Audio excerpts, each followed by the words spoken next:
सभी छात्रों का एक बार फिर से हार्दिक स्वागत है। आज हम लोग उत्तर मुगल काल समय अवधि में झारखंड के बारे में बात करने वाले हैं। पिछले क्लास में हम लोगों ने औरंगजेब के कार्यकाल तक झारखंड को देख लिया था, समझ लिया था, और आज हम लोग उससे आगे बात करेंगे कि किस प्रकार झारखंड उत्तर मुगल कालीन जो शासक हुए, मतलब जब आप देखें कि औरंगजेब की मृत्यु होती है और उसके बाद उत्तराधिकार युद्ध छिड़ जाता है और जो मुगल जितने भी आगे मुगल वंशज हैं वे सब उत्तराधिकार में अपने ही उलझ जाते हैं। और ये क्रम चलता ही रहता है जब तक कि आगे चल कर के देखिएगा आप बहादुर शाह आते हैं, फिर जहांगीर शाह, उसके बाद फर्रुखसियर, उसके बाद मोहम्मद शाह, तब वो हल्का लंबे समय तक सत्ता पे आसीन होते हैं। और इधर है वो चलता ही रहता है, कभी ये कभी वो कभी ये कभी वो, इस टाइप का पूरा हो रहा था। तो हम लोग यहाँ पे झारखंड के परिप्रेक्ष्य में देखेंगे तो मतलब आज हम लोग बात करने वाले हैं कि देखिएगा उत्तर मुगल कालीन में, जैसे कि आप कौन कौन से राजा आप लोग देख लीजिएगा। उत्तर मुगल काल में सबसे पहले बहादुर शाह, उसके बाद बनते हैं जहांगीर शाह, उसके बाद फर्रुखसियर। मतलब तो मुगल काल से बहुत ज़्यादा अभी मतलब नहीं है कि वहाँ पे केंद्र में कौन सा सत्ता था। हम लोग को सिर्फ यहाँ पे अभी मुगल बिहार का जो सूबेदार थे मुगल के प्रतिनिधि के तौर पर, उन लोग से, और लास्ट में हम लोग देखेंगे बंगाल के नवाब, वहाँ से किस तरह से मतलब यहाँ पे अटैच था। फिर भी आप लोग देख लीजिएगा कि बहादुर शाह, ये भाई साहब रहे कब 1707 से 12 तक, 12 से 13 तक रहे जहांगीर शाह।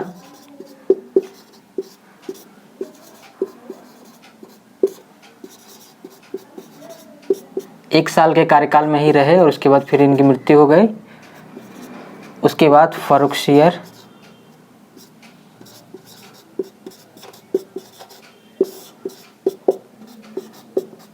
तेरह से 19 तक, और उसके बाद आते हैं मोहम्मद शाह। ये भाई साहब रहते हैं 19 से लेकर के 48 तक।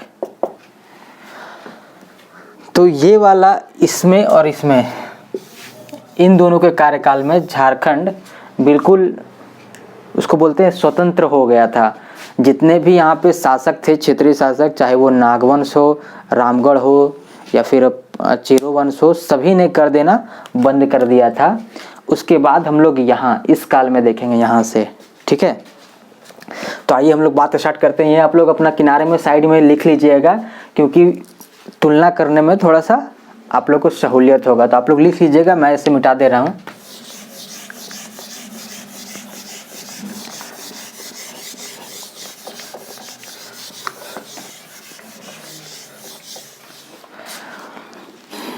अगर एक एक करके लिखेंगे तो आप लोग को कहानी समझ में नहीं आएगा बिल्कुल।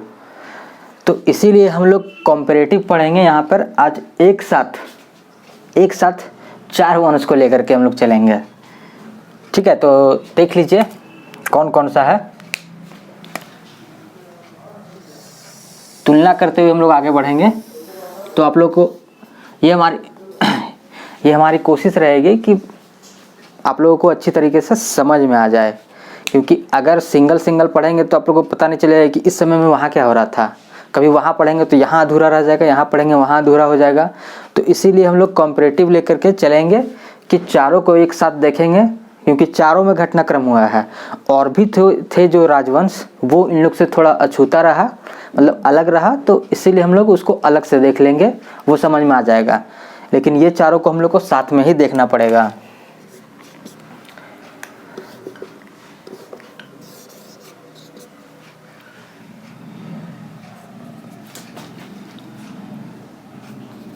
यहाँ देखिए, यहाँ आपके नागवंश,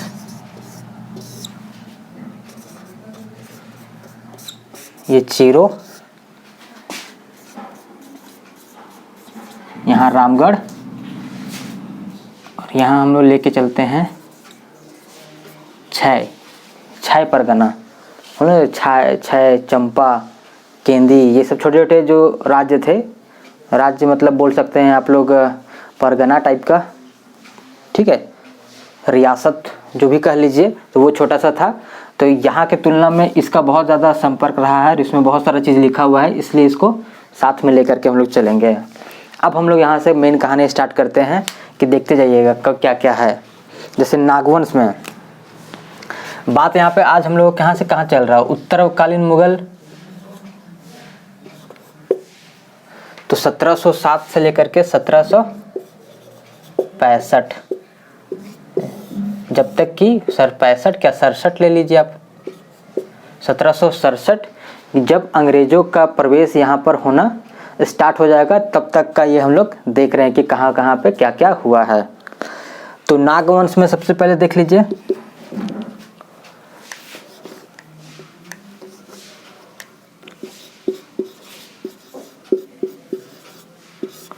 रामशाह जो कि थे कब से कब तक, 1690 से 1715 तक। इसके बाद आए यदुनाथ शाह, यदुनाथ शाह, ये 1715 से 1724 तक। इसके बाद यदुनाथ शाह के बाद शिवनाथ शाह,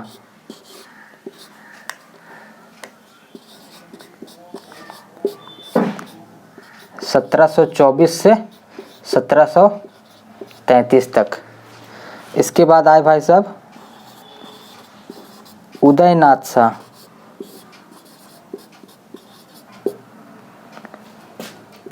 ये 1733 से 1740। इसके बाद आए थे श्याम सुंदर नाथ शाह, ये आए थे 1740 से 45 तक। इसके बाद एक और नागवंशी राज्य शासक हुए, लेकिन उनका कोई योगदान नहीं रहा, इसलिए उसको स्किप करके एक थे आपके मणिनाथ शाह, और इसके बाद आते हैं दर्पनाथ शाह, इनका रहता है 1758 से 88 तक का कार्यकाल। तो इस काल अवधि में इतने नागवंशी शासक हुए, तो इनको हम लोगों को देखना है। फिर इसके बाद है चेरो में कौन हुए, ठीक है, चेरो में हम लोग देखे थे साहेब राय,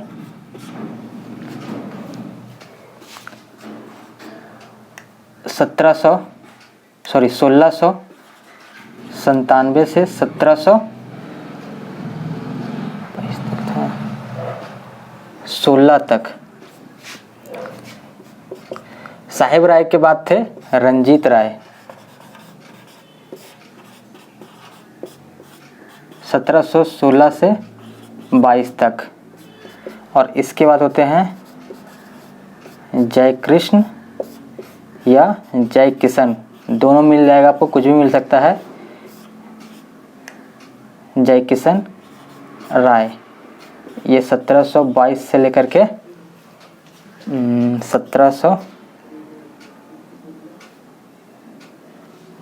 1770 तक।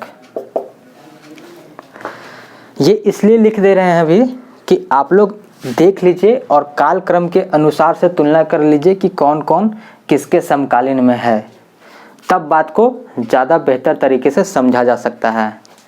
रामगढ़ में जब हम लोग बात करेंगे तो यहाँ है दलेल सिंह, 1667 से आपका 1724 तक। दलेल सिंह के बाद बनते हैं विष्णु सिंह, 1724 से 63 तक। और इसके बाद बनते हैं मुकुंद सिंह।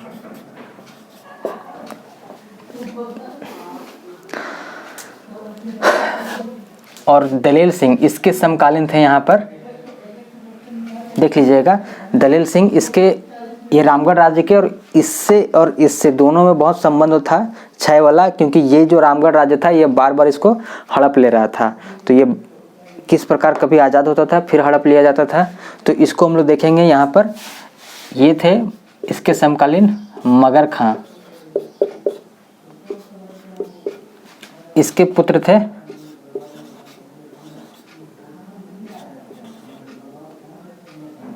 रणभक्त खां।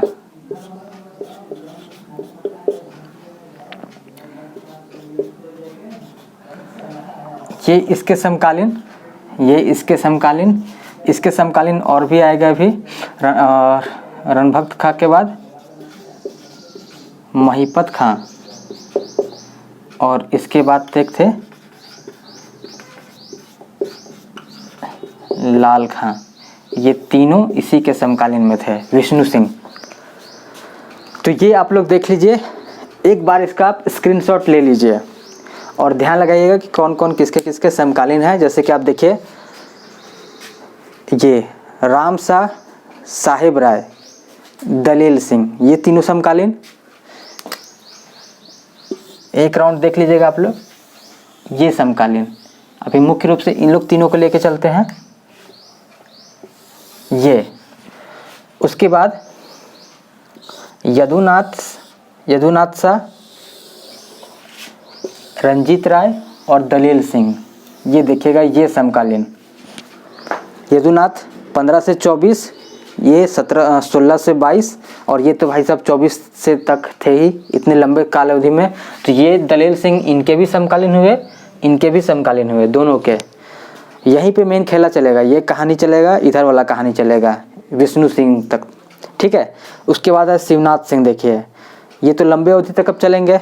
विष्णु सिंह भी, ये दोनों अब सबके समकालीन। इधर जितना राजा है, कभी इसके समकालीन, कभी इसके समकालीन, कभी इसके समकालीन, कभी इसके समकालीन, तो सबके समकालीन चलेंगे ये दोनों, 70 तक, ये 63 तक, ठीक है। तो इधर इतना देख लेना है, और उसके बाद अब हम लोग कहानी समझने का प्रयास करेंगे।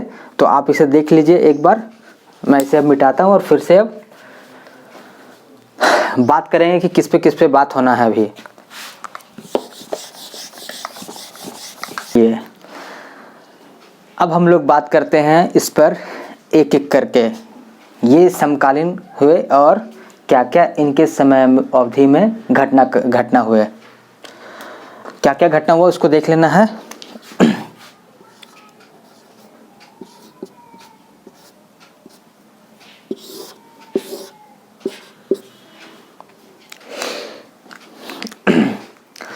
चलिए अब हम लोग बात करते हैं इस पे, इसकी कहानियों पे अब हम लोग बात करेंगे और देखेंगे कि किस किस समय में कौन कौन सी घटनाएं हुई। तो आइए स्टार्ट करते हैं। सबसे पहले नागवंश 1707, तो ये देखिएगा 1715 तक इनका कार्यकाल चल रहा है, मतलब उत्तर मुगल काल की समय अवधि में इनको भी शामिल किया जाएगा। रामशाह, और यहाँ पे कौन थे, चीरों में थे साहिब राय, यहाँ थे दलेल सिंह। तो इनका क्या हुआ, उत्तर मुगल कालीन में, जैसे कि अभी बात हो रहा था कि जैसे ही औरंगजेब की मृत्यु हुई उसके बाद इनके पुत्रों में उत्तराधिकार युद्ध चला, खूब लंबा चला, जिसमें कि बहादुर शाह गद्दी प्राप्त करने में सफल हुए। लेकिन उनको बहुत ज़्यादा समय मिला नहीं, 1707 में गद्दी पे बैठे और 12 में मृत्यु हो गई। तो ये 4-5 साल को अपने विरोधियों के दबाने में ही इनका समय गुजर गया, ये कुछ कर नहीं पाए झारखंड में। इसके बाद जहांगीर शाह, वो तुरंत 1 साल के अंदर ही, 6 महीना के अंदर ही उनकी मृत्यु हो जाती है। उसके बाद बनते हैं फर्रुखसियर, मुगल सल्तनत जो गद्दी है वहाँ पे आसीन होते हैं फर्रुखसियर भाई साहब, जो कि 1700 अभी लिखे भी थे, 1713 से लेकर के 19 तक गद्दी में बैठते हैं भाई साहब। अब यहाँ से झारखंड में इन लोग इंटरफेयर करना स्टार्ट करते हैं जब ये फर्रुखसियर गद्दी पे बैठ जाते हैं भाई साहब। तो राम शाह, साहेब राय, दलील सिंह, इस काल अवधि में मतलब 1713 तक इनका कोई भी इंटरफेरेंस इधर में नहीं हुआ। ये लोग स्वतंत्र रूप से अपना क्या हुए कि शासन करने लगे, कर देना बंद कर दिए। क्योंकि आप लोगों को पता है जैसे ही झारखंड के जितने भी शासक थे उनको जैसे ही दबाव कम हो जाता था, मतलब उन लोग अगर इधर से दबाव नहीं देते थे कर देना बंद, फिर आकर के यहाँ दबाव देते थे तब थोड़ा बहुत कर दे देते थे, थोड़ा पैसा वैसा दे करके ठक वक के भेज देते थे कि जा भाई आराम से रहो। तो इस समय में वो लोग अपने में ही उलझे हुए थे, तो ये लोग बिल्कुल स्वतंत्र हो गए। तो यहाँ पर क्या था कि राम शाह, इनका कहानी पता था, कल भी बात हुआ था कि राम शाह के बेटे थे ये यदुनाथ शाह, इनके एक एनी शाह जिन्होंने जगन्नाथ मंदिर का निर्माण करवाया, कहानी कल चल चुका है उनका। आज है जो गद्दी पे आसीन हुए अगले नागवंशी शासक बने यदुनाथ शाह और रंजीत राय और एक दलील सिंह। अब हम लोग इनकी बात करेंगे। यहाँ देखिए, यहाँ पे मेन कहानी स्टार्ट हो जाता है।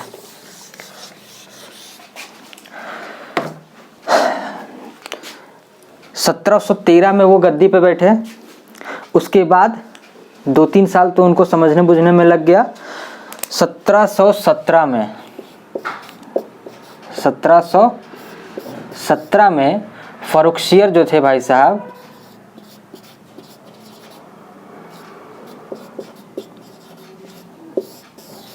मुगल शासक, इन्होंने बिहार के एक सूबेदार हुए, उनका नाम था सर बुलंद खां, सर बुलंद खान। तो इनको ये क्या किए, 1717 में ये झारखंड भेजे कि जा भाई। पहले तो वो लोग क्या कर रहा था कि हमारे पूर्वजों के समय में तो वहाँ से आता था कर वगैरह, आजकल वहाँ से कुछ नहीं आ रहा है और सभी वहाँ पे मतलब बोल सकते हैं स्वतंत्र टाइप के हो गए हैं और हमारे क्षेत्र में भी इंटरफेयर करने लगे हैं। तो जाइए और वहाँ जा कर के इसे दबाइए और उनसे कर लेके आइए, या तो हमारी अधीनता स्वीकार करिए या तो फिर आप जो आपकी मर्जी। तो सर बुलंद खां भाई साहब 1717 में आ गए। 1717 में ये आए यहाँ पर। तो क्या हुआ, सबसे पहले जैसे ही उधर से बिहार से एंट्री करेंगे, ठीक है, सबसे पहले तो पलामू मिलेगा, रंजीत राय का एरिया, चेरो वंश। तो इनके इन दोनों के बीच में वैसा कुछ युद्ध हुआ नहीं, ठीक है, युद्ध नहीं हुआ, सिर्फ दोनों के बीच समझौता हो गया और बोला गया कि ठीक है भाई, कुछ आप टैक्स के रूप में मतलब कर या लगान मालगुजारी जो भी कह लीजिए कि उस रूप में आप कुछ दिया कीजिए। तो बात हो गया कि ठीक है देंगे, और आमतौर पर बहुत मतलब मामूली रकम पे बात हो गया कि छोटा मोटा रकम वही 1000-2000 जो भी होगा, क्योंकि आगे चल के उसको बढ़ाया जाता है, 5000 किया जाता है, तो उस समय में इससे भी कम था। तो वही जो भी मान लीजिए आप 1000-2000 जो भी बात हुआ हो, तो इस पे बोले सहमत हो गए कि ठीक है भाई दे देंगे। तो सर बुलंद खां यहाँ से कुछ नहीं हुआ, युद्ध वगैरह कुछ नहीं हुआ।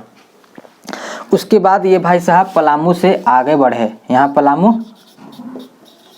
पलामू से आगे बढ़े कहाँ, कोकरा। अब तो नागवंशी राज पड़ जाएगा, और नागवंशी राजा उस समय कौन, यदुनाथ शाह। 1717 की बात चल रही है, 1717 की बात चल रही है ना। तो कोकरा पे जब ये आए यदुनाथ शाह, इनकी राजधानी डोईसा। तो यहाँ पे आने के पूर्व ही इनको पता चल गया यदुनाथ शाह को कि वो भाई साहब जो चेरो वंश है वो घुटने टेक दिए हैं, और उसने घुटने क्या टेक दिए मतलब अधीनता स्वीकार कर ली है, और जो भी बात है कि अपना मामूली रकम दे करके अपना मालगुजारी देगा इसको, सर बुलंद खां को। बात बन गया है। ये भी भाई साहब इधर आने लगे, लेकिन इनको पता था पहले से भाई हीरा वाला कहानी। तो ये लोग क्या कर रहे थे कि सर बुलंद खां यहाँ पर बोला कि नहीं भाई तुमको तो ज़्यादा देना पड़ेगा, तुम्हारे यहाँ पे तो खैर क्या हीरा पाया जाता है, तुम हीरो के राजा हो। खाने आलमा क्या कहा जाता था भाई इनको, जो नागवंश के राजा होते थे वो मतलब हीरो के ये मतलब शासक हैं। खानों के मालिक हैं, हीरो के खान के। तो इसलिए ये क्या किए, लास्ट में ये यदुनाथ शाह क्या किए भाई साहब, सरबुलंद खां को 1 लाख रुपए नजराना पेश किए कि भैया ठीक है, तुम 1 लाख रुपया ले लो और वापस चले जाओ। सरबुलंद खां को भी लगा कि चलो ठीक है, 1 लाख रुपया कम नहीं है और साथ में वार्षिक देगा ही, ठीक है चल लेते हैं वापस। तो ये भाई साहब अपना फौज वहाँ से ही वापस हो लिए, आधे रास्ते से ही फिर से इधर आ रहे थे, तो यहीं से लौट करके फिर वापस अपना चल दिए पटना। तो वैसा कुछ झड़प हुआ नहीं इनके बीच। तो 1717 की ये बात है।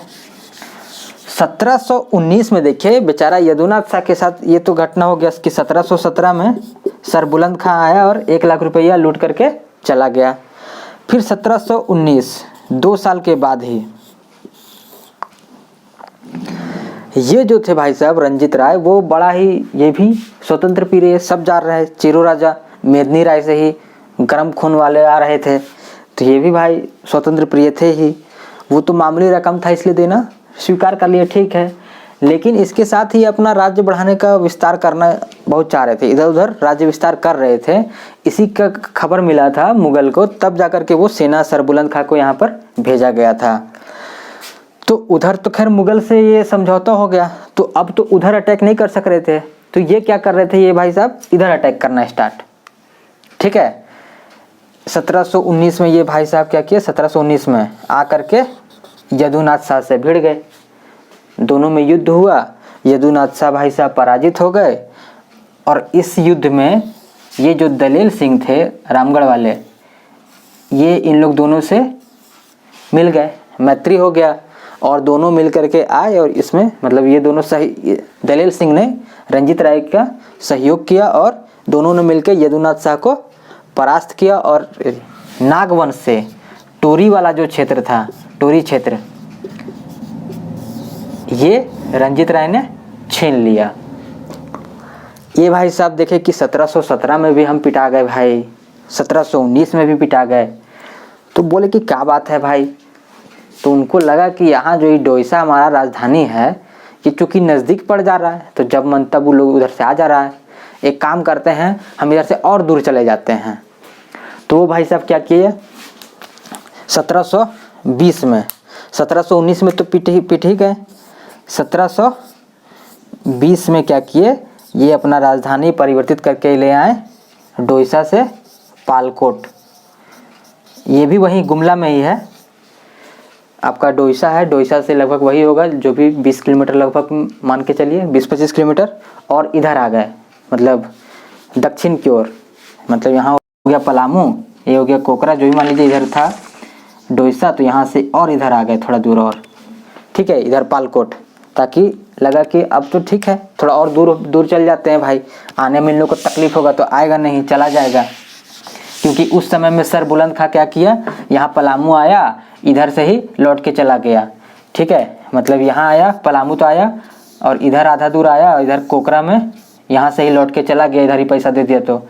और इधर जो हमारा था रामगढ़, वो बच गया, मतलब दलेल सिंह पर ये भाई साहब आराम से बच के रह गए, इन पे कोई कार्रवाई नहीं हुआ। तो इसलिए ये बोले कि भाई थोड़ा सा और उधर चलो, दूर रहेंगे तो आएगा नहीं। तो ये अपना राजधानी परिवर्तित करके कहाँ चले गए, 20 में पालकोट, और यहाँ पे जा करके अपना राजधानी बसा लिए और काम करने लगे। यहाँ तक हो गया ये कहानी कि सरबुलंद खां आए, इससे भी कर वसूला, इससे भी कर वसूला 1717 में। 19 में क्या हुआ, रंजीत राय ने दलेल सिंह की मदद से यदुनाथ शाह पे आक्रमण कर दिया और टोरी वाला क्षेत्र हथिया लिया। तो ये भाई साहब क्या किए, उसके अगले ही साल 20 में अपनी राजधानी डोईसा से परिवर्तित करके पालकोट ले आए। यहाँ तक का कहानी आप लोग को स्पष्ट है, उम्मीद है समझ में आ गया होगा। अब बात करते हैं इससे आगे कि सरबुलंद खां आए भाई साहब, इस पर कोई कार्रवाई नहीं किए हैं। इसके बाद क्या हुआ कि ये जो अब देखिए कहानी यहाँ से जोड़े गए। अब ये तीनों का कहानी तो हम लोग इधर देख लिए, अब ये दोनों का कहानी अलग से देखिए जोड़ करके। ये 1718 का बात है, मतलब सरबुलंद खां आए थे भाई साहब 17 में और फिर लौट गए। और उसके बाद फिर ही दलेल सिंह ने बदमाशी स्टार्ट किया, क्या कि 6 राज्य था, मतलब वही हजारीबाग वाला एरिया में वही है, 6 चाई, चंपा, केंदी, कुंडा, सब छोटे छोटे रियासत है ये सब। तो 6 वाला जो राज्य था उसको क्या किए, वहाँ के शासक थे मगर सिंह। ये भाई साहब इसको दिए मार, युद्ध किए, मगर खां को मार दिए, इसको मृत्यु, ठीक है, इसका मृत्यु हो गया, मर गए। और जो 6 वाला जो राज्य था इसको क्या किए, ये भाई साहब लिए हथिया, दलेल सिंह। और 1718 में इसको हथिया लिए और 1724 में इनकी मृत्यु तक, जब तक इनकी मृत्यु नहीं हुई तब तक ये भाई साहब क्या किए, इसको हथिया के रखे 6 राज्य को। अब देखिएगा जब दलेल सिंह की मृत्यु होगी तब, अब यहाँ से हम लोग कहानी आगे चलेगा कब, कि यहाँ से देखिएगा उसके बाद फिर जब 1724 तक ये हथिया के रखे, यहीं पे देख लीजिए। इसके बाद मगर खां के बेटे हुए कौन, रणभक्त खां था। ये भाई साहब 1718 में इसकी मृत्यु हो गई, तो इसके पुत्र हुए भाई साहब रणभक्त खां। तो ये क्या किए, इन्होंने इन 6 सालों में अपनी स्थिति को मजबूत की, अपनी थोड़ी सेना तैयार की, साथ में इधर एक जगह था नरपत, ठीक है, वहाँ के जो सरदार हुए कामगर खां थे, तो वो उनको साथ लेकर के यहाँ आकर के 24 में क्या किया, दलेल सिंह से भिड़ गए। ये सब मिल करके और आसपास के क्षेत्रीय अपना जो थे अपना स्थिति को मजबूत करके यहाँ पर आकर के दलेल सिंह से भिड़ गए। और 1724 में भाई साहब दलेल सिंह पराजित हो गए। 1724 में ये पराजित हो जाते हैं, हार जाते हैं। और उसी साल पता नहीं दुख से या किसी और गम से या चोट वोट लग गया उससे कि 1724 में ही ये भाई साहब दलेल सिंह की मृत्यु हो जाती है। अब जब इसकी मृत्यु हो जाती है तो रणभक्त खां का अधिकार हो जाता है अपने 6 राज्य में, और ये 1732 तक रणभक्त खां वहाँ पर अपना शासन जमाए रखता है। तो यहाँ तक की कहानी आप लोगों को स्पष्ट हुई होगी। तो आप लोग स्क्रीनशॉट ले लीजिए और यहाँ तक लिखिएगा। अब हम लोग सब वंश के अगले शासक पे बात करेंगे। तो यहाँ आप लोग स्क्रीनशॉट ले लीजिए, मैं इधर आ जाता हूँ। चलिए अब आप लोग यहाँ से मैं इसके मिटा देता हूँ और आगे देखते हैं।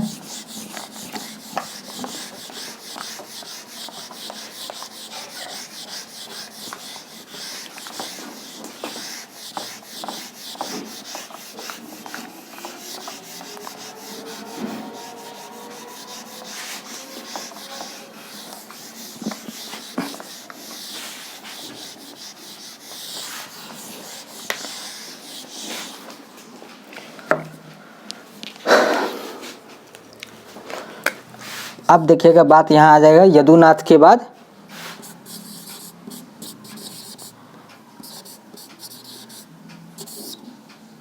शिवनाथ शाह, यहाँ पे आ जाएंगे रंजीत राय के बाद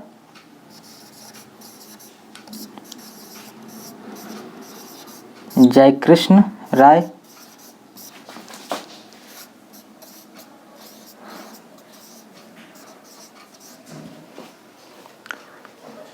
ठीक है, और दलेल सिंह के बाद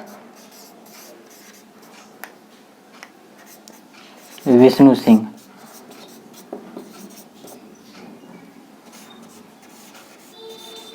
यहाँ तक हम लोग देखे अभी तक कि दलेल सिंह की मृत्यु किस प्रकार हो जाती है, यदुनाथ की भी मृत्यु हो जाती है और इसके पुत्र शिवनाथ शाह गद्दी पर आसीन हो जाते हैं। और ये भाई साहब रहते हैं कब तक, 1724 से लेकर के 33 तक, 33। जयकृष्ण राय, इनका गद्दी देखिएगा, इनको मार करके प्राप्त करते हैं ये भाई साहब जयकृष्ण राय। तो रंजीत राय के ही एक संबंधी थे जयकृष्ण राय, और इनके भी एक संबंधी हुए या फिर बोल सकते हैं दोस्त, ठकुराई, आनंद ठकुराई नाम था, आनंद सिंह ठकुराई। तो उन्होंने इसका साथ दिया और ये दोनों मिलकर के क्या किए, इस रंजीत राय को मार दिया और इनकी गद्दी को ये भाई साहब हथिया लिए और उसके बाद ये लंबे समय तक शासन करते रहे। अब देखते हैं कि यहाँ पर अब इनके समय अवधि में क्या क्या कार्य हुआ। तो अब अगले देखिएगा सूबेदार, देखिएगा सूबेदार कौन थे अभी, सूबेदार को यहाँ लिखते हैं, है ना, यहाँ देख लीजिएगा। अभी ये बात चल रहा है कहाँ हम लोग का, 1707 से 1767 तक का। तो सूबेदार यहाँ पे कौन थे, अभी जैसे सर बुलंद खां, ये चले थे 1717 से लेकर के 1717 से लेकर के 27 तक। इसके बाद आते हैं एक फर्रुख दौला, ये भाई साहब रहते हैं 1727 से 33 तक। इसके बाद आते हैं अलीवर्दी खां, अलीवर्दी खां अभी हम लोग आगे देख लेंगे, ये आएंगे आपका 1733 से 40 तक। तो अभी बात हम लोग इसका कर चुके हैं कि 1717 में इसने अटैक किया यहाँ पर, और किस प्रकार यदुनाथ शाह, रंजीत राय और दलेल सिंह से किस प्रकार इनका संपर्क हुआ। अब हम लोग आगे देखेंगे फर्रुख दौला। तो फर्रुख दौला ने 1730 में यहाँ पर आए, इनको भेजा गया कि जाइए भाई, तब तक वहाँ गद्दी पे बैठ चुके थे ये भाई साहब मोहम्मद शाह, तो वो गद्दी पे बैठ चुके थे और इन्हें फर्रुख दौला को यहाँ का बिहार का सूबेदार बनाया गया। तो ये भाई साहब 1730 में यहाँ पर झारखंड में यहाँ पे आक्रमण के लिए आए। तो यहाँ पे हुए शिवनाथ शाह, जयकृष्ण शाह, विष्णु सिंह। शिवनाथ शाह और जयकृष्ण राय, सबसे पहले तो यहाँ पे जयकृष्ण राय के पास आए। तो जब ये फर्रुख दौला यहाँ पर आ रहे थे तब जयकृष्ण राय से सबसे पहले पलामू में एंटर किए, पलामू सबसे पहले पड़ता है, तो पलामू में एंटर किए। तो ये जो थे फर्रुख दौला, ये सबसे पहले एक इनके बोल सकते हैं एक सैनिक या फिर बोल सकते हैं सेनापति मुअज्जम, उसको ये भाई साहब भेजे कि जाओ जयकृष्ण राय से बोलो कि हमारी अधीनता स्वीकार करे और हमें नजराना दे और मालगुजारी दे। लेकिन वो भाई साहब जैसे ही आते तो रास्ते में पता चला कि जो चेरो लोग थे वो क्या किए थे, पेड़ गिरा दिए थे, रास्ता ब्लॉक। अब जब वहाँ पे वो लोग रुके तो जो चेरो लोग थे वो लोग इधर उधर छुपे हुए थे और तीर से पत्थर से मार रहे थे इन लोगों को। और उसी में क्या हुआ, इस मुअज्जम खां जो थे इसके फर्रुख दौला के, इसके जो सेनापति थे उसकी मृत्यु हो जाती है। अब फर्रुख दौला थोड़े घबरा जाते हैं कि भाई ये तो मामला गड़बड़ है। तब फिर ये क्या करते हैं, एक यहीं के मतलब भेजते हैं कुंजी सिंह को कि आप जाइए भाई और उससे बोलिए कि आप हमसे समझौता कर लीजिए, अन्यथा हम लोग चढ़ाई करेंगे। तो कुंजी सिंह की बात ये जयकृष्ण राय मान लेते हैं और 5,000 रुपया सालाना मालगुजारी देने के लिए तैयार हो जाते हैं कि ठीक है भैया, हम 5,000 रुपया सालाना देंगे। यहाँ तक तो यहाँ हो गया, ये यहाँ तक पहुँच चुके थे पलामू। अब इसके बाद आगे बढ़ने की बात थी कि यहाँ पर ये जो आपका राज्य है कोकरा,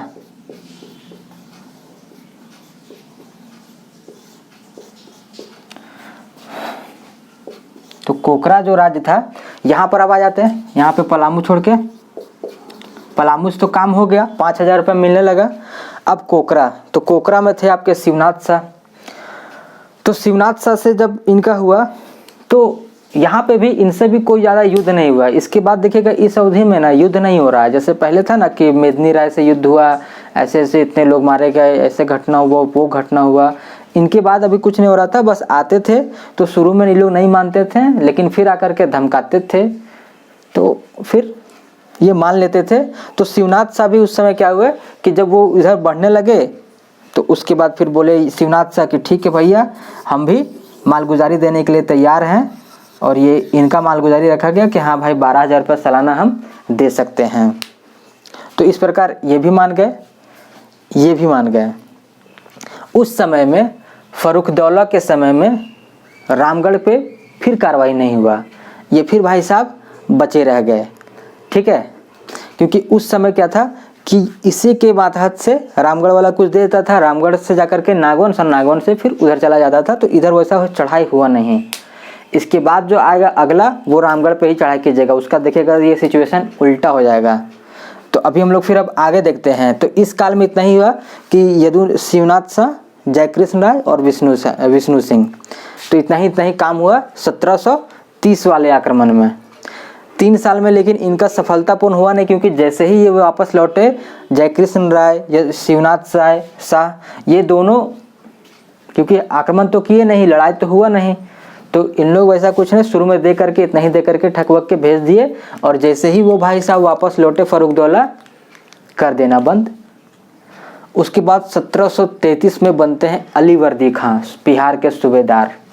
अब वो आएंगे यहाँ पर अपना सेना लेकर के, तो अब उसको देखेंगे।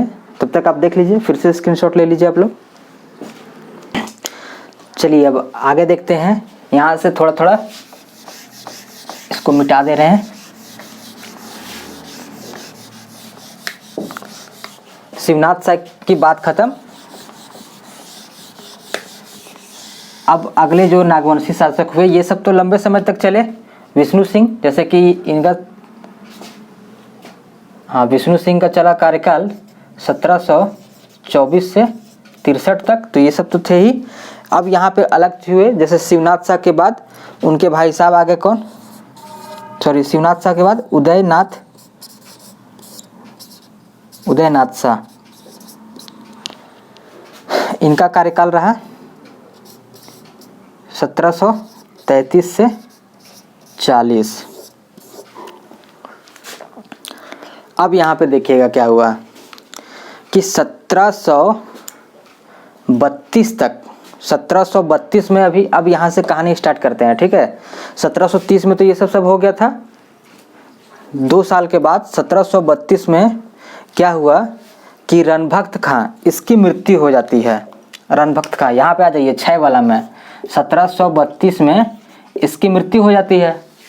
अब इसका जो बेटा होता है महिपत खां, वो सोचा कि गद्दी पे बैठेंगे, लेकिन क्या हुआ कि विष्णु सिंह, दलील सिंह ने तो पहले हड़प लिया था 18 में ही, और 24 तक अपने अंडर में रखा। 24 में रणभक्त खां ने इसे परास्त किया दलील सिंह को, तब जाकर के ये वापस अपने क्षेत्र को पा सका, और उसी साल इसकी मृत्यु हो जाती है और ये गद्दी पे बैठ जाता है। तो यदि विष्णु सिंह के पिता की मृत्यु हो जाती है इस वजह से, इस हार से, और वो वापस जब वो क्षेत्र जीत लेता है, तो सामान्य बात है कि ये ताक लगाए तो बैठा होगा, लेकिन हमला नहीं कर रहा होगा। तो 1732 में जैसे रणभक्त खां की मृत्यु होती है, अब ये विष्णु सिंह क्या करता है, यहाँ पे चढ़ाई कर देता है। विष्णु सिंह 6 वाला में क्षेत्र में चढ़ाई कर देता है और इसको विजित कर लेता है, और महिपत खां को मार पीट के भगा देता है।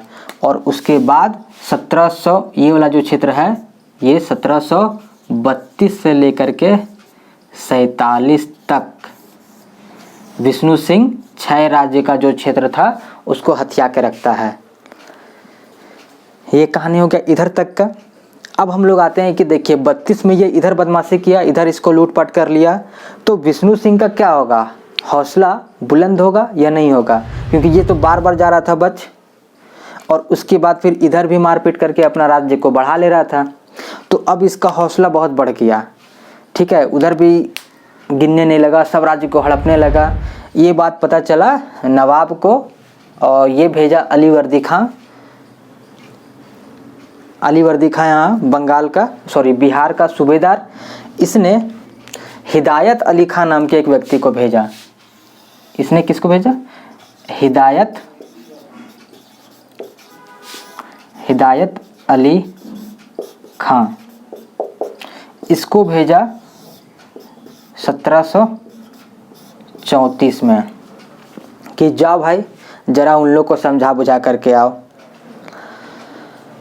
अब 1734 में क्या हुआ कि ये आया कर देना, तो सब बंद कर दिया था।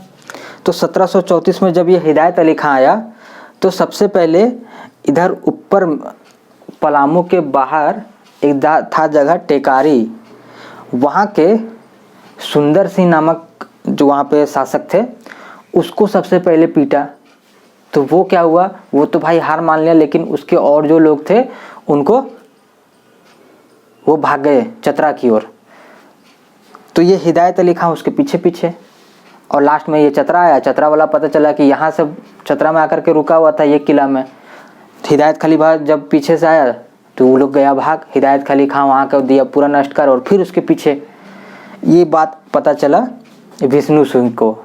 बोला अरे बाप, अब तो हम फंस रहे हैं, क्योंकि अब बढ़ रहा है वो हम ही लोग के साइड। तो जैसे ही वो इधर बढ़ना स्टार्ट किया था ये सरेंडर कर दिया। बोला भैया हम क्या करेंगे, इधर मत अटैक करो भाई, हम सरेंडर करते हैं और 20,000 रुपया सालाना कर के रूप में देंगे। तो हिदायत अली खां इसको डराया, इसको धमकाया, और इसको भी साथ साथ धमकाते हुए निकला। तो ये भी 5,000 रुपया, मतलब इसका जो पहले था ना, पहले 2,000 रुपया था, अब उसका भी बढ़ करके ये 5,000 रुपया आ गया। और विष्णु सिंह रामगढ़ राज्य को 20,000 रुपया बोला हिदायत खां को कि भैया हम सालाना देते जाएंगे, इधर अटैक वटैक मत करो भाई, हम आत्मसमर्पण करते हैं। तो ये इधर जैसे ही आत्मसमर्पण किया, हिदायत अली खां का दिमाग, जैसे यहाँ था पलामू, इधर था कोकरा, पलामू से इधर चतरा, चतरा से इधर घुस रहा था, इधर ध्यान ही नहीं गया। तो ये जो कोकरा वाला क्षेत्र था ये बच गया। ये बोला भैया ठीक किया यार, आत्मसमर्पण कर दिया, सही समय में बच गए हम लोग। तो उदयनाथ शाह उस समय क्या किए, ये बोले भाई ठीक है हम ही आपको दे देंगे कर, और मिला जुला करके इसको दे देना है, ठीक है। और इसका 5,000 रुपया कर ही दिया गया। तो इस समय 1734 में ये कंडीशन हुआ और बात वहीं पर समाप्त हुआ, दब गया। इसके बाद फिर ये लोग क्या हुआ ना कि फिर कर देना ही बंद कर दिया।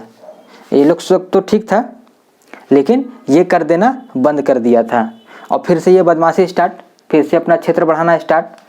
उसके बाद अब फिर देखिएगा यही 1700, अब होगा घटना 40 का।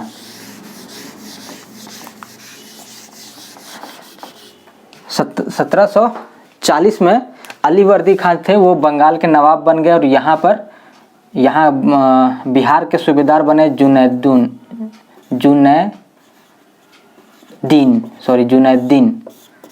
जुनैद्दीन खां या अहमद खां था, वो भाई साहब यहाँ बिहार के सूबेदार बने। तो इन्होंने भी क्या किया, 1740 में हिदायत अली खां को भेजा। हिदायत अली खां इसको भेजा कि जाओ भाई, फिर से लोग कर देना बंद कर गया, इस बार जाओ तो बढ़िया से पीट पाट के आना। ये बोले ठीक है। ये आए तो इस बार इनके साथ वही टेकारी के भी सुंदर सिंह, ये जय कृष्ण राय, इसको भी ले लिए, बोले तू भी चलो। और ये भी भाई साहब चल लिए, क्यों, क्योंकि इसके मददगार थे ये, ठीक है, इसके पुत्र, और ये इसका विरोधी, तो ऑब्वियस है हो सकता है विरोध में ही होंगे। तो यहाँ पर क्या किए, ये भी हिदायत अली खां के साथ कृष्ण राय, एक सुंदर सा जो टेकारी के राजा थे, सुंदर सिंह, ये सब साथ हो लिए हिदायत अली खां के। और यहाँ पर अबर आकर के अबर बोले कि इसका बात तो अबर मानेंगे नहीं, आ करके पहले विष्णु सिंह को बढ़िया से ठोके बजाए, बढ़िया से एकदम 1740 में, और बोले जितना बकाया है सब दो। तो उस समय खैर बकाया हुआ था वही 80,000 के लगभग में बकाया था इसका। तो इतना रुपया इससे लिया, और उसके बाद फिर ये वापस वहाँ से चला गया। 1740, अब 1740 यहाँ के बाद ये देख लीजिएगा, जो उत्तर मुगल कालीन जो शासक हुए तो उसके माध्यम से इतना सारा कुछ हो रहा था। 1740 तक मुगल का प्रभाव यहाँ पे झारखंड में देखने को मिलता है। 1740 के बाद अब यहाँ पर मराठा लोगों का प्रभाव देखने को मिलेगा। अब मराठा का आप देखिएगा, अब बात यहाँ से स्टार्ट होता है 1742 से। तो एक बार आप इसे, अब मैं इसे पूरा मिटा, ठीक है, इस समय में जो महत्वपूर्ण घटनाक्रम थे 1740 तक, ये यहाँ तक आकर के बात हो जाता है। अब मराठा वाला देखने को मिलेगा, अब आपको मुगल वाला देखने को नहीं मिलेगा। तो यहाँ तक आप लोग देख लिए हैं, तो इसे अब आप एक बार स्क्रीनशॉट ले लीजिए और अपना आप लोग लिख लीजिएगा। अब मैं इसे मिटाता हूँ और यहाँ से अब हम लोग मुगल की बात करेंगे।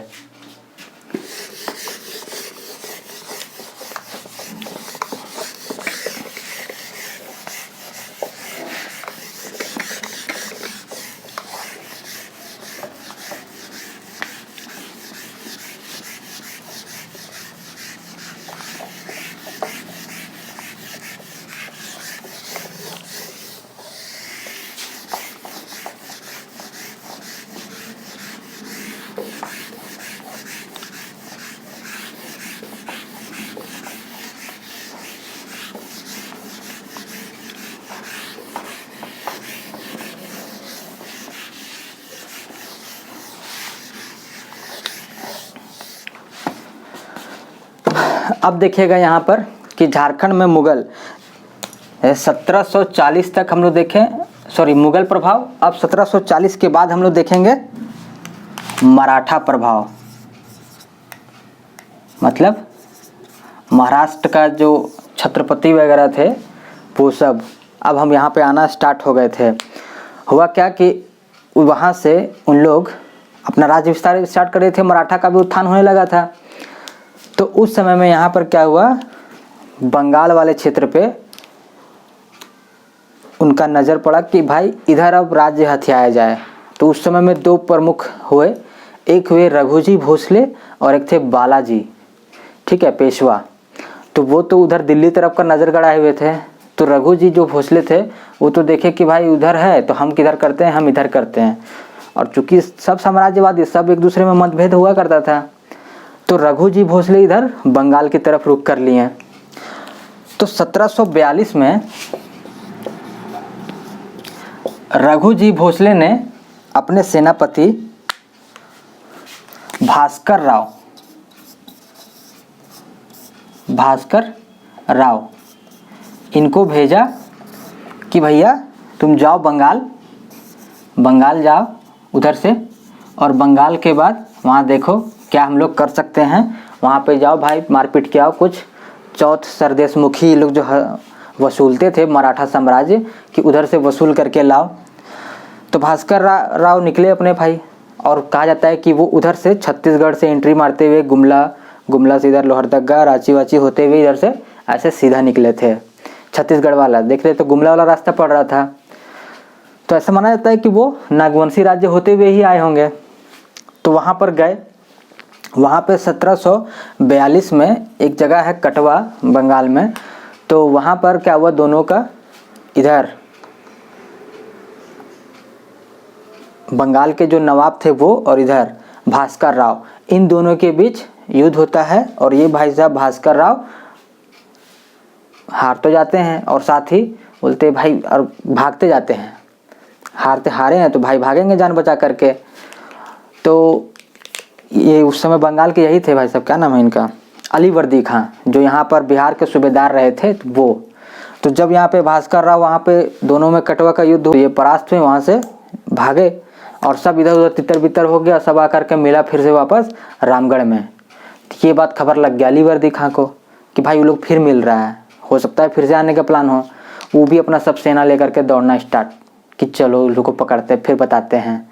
जब इन लोग को पता चला कि भाई वो आ रहा है, तो इन लोगों को तो पता था कि भाई पहले ही क्षेत्र से आकर के गुजर के गया है। ये लोग फिर भागना स्टार्ट, सब भाग गया। सब 1742 में जो आया था सब किसी तरीके से जान बचा करके भागा। जा कर के अपने जो राजा हुए रघुजी भोसले जा कर के बोला कि ऐसा ऐसा बात है, हम लोग तो हार गए, बहुत बुरी तरीके से पिटे हैं, किसी तरीके से जान बचा करके भाग के आए हैं। ये बोले ठीक है कोई बात नहीं। 1743 में बोल चलते हैं अब हम लोग। तो ये भाई साहब अप्रैल में 1743 में अगर खुद रघुजी भोसले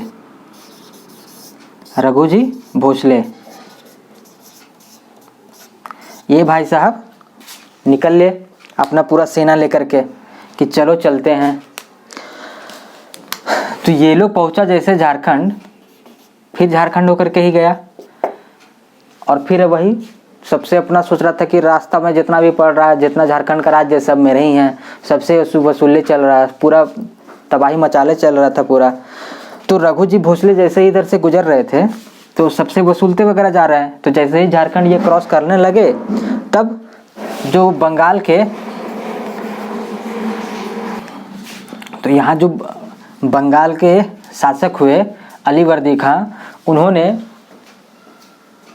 बालाजी पेशवा को संदेश भेजा कि यहाँ देखिए आप ही के जो सगे संबंधी हैं वो आकर के यहाँ पे ऐसे ऐसे मचा रहे हैं आतंक, ठीक है। तो यहाँ पे फिर जैसे ही खबर मिला बालाजी को, वो भी भाई साहब पहुँच गए बंगाल। बालाजी पेशवा, उनको खबर मिला कि ये भाई रघु जी भोसले यहाँ बंगाल पे अटैक करने के लिए आया है, तो ये भी भाई साहब बंगाल पहुँच गए। अब रघु जी भोसले को जैसे पता चला कि ये बालाजी पेशवा भी यहाँ पे पहुँच चुके हैं विरोध करने के लिए, ये भाई साहब उल्टा भाग के वापस तुरंत, तब जा कर के फिर आगे, उस समय तो कुछ नहीं होता है, तब ये वापस जा कर के अगस्त में 1743 में ही रघु जी और बालाजी इन दोनों के बीच संधि हो जाता है, मतलब समझौता होता है।